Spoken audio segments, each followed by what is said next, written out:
Question one. This Let's see what was that's on. in the furniture thing. Yeah, there's really no math there. It's just more of a thinking about the concepts of what Okay. the saying. I don't know why I think of this with this particular. Well, okay, yeah, you guys always.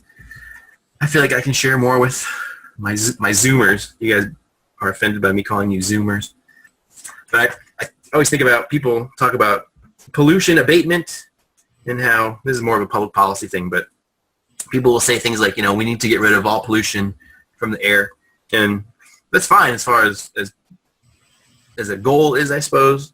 But as far, and I've seen estimates where if you could look at, if you start with a place that doesn't have any pollution controls at all, it can be fairly cheap to go from having zero pollution abatement to getting 50% of the pollution cleaned up. That can be fairly cheap to do.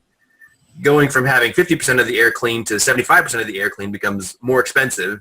Going from like 75 to 90 becomes very expensive, and just trying to get that last little bit of pollution out of the air can be extremely expensive.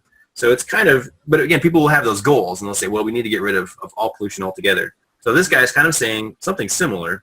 We're just trying to get rid of as much of this scrap as we can.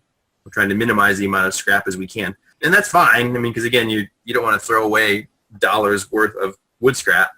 But to reduce that to zero, it's not it's a business decision. And like any business decision, they're usually not costless decisions.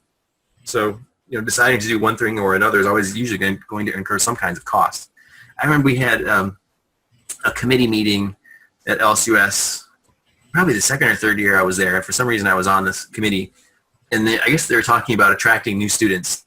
And it was, let's have our faculty go around to high schools and do this. And so they wanted to be professional about this proposal.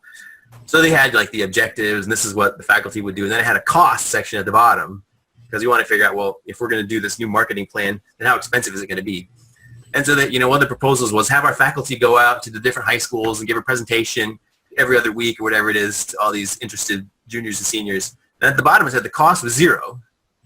Like, well, because, we've hired these professors already and they're on salary, and there would be no cost. I mean, maybe that's true. They just keep paying me what they always pay me, but I certainly would not consider that to be a costless decision.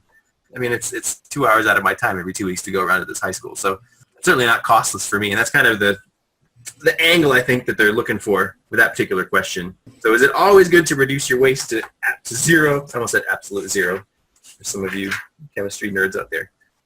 So was this necessarily an economically efficient move? So again, yeah, there's not really any math or graphs as far as that goes, but just thinking about sort of the concept of economic efficiency.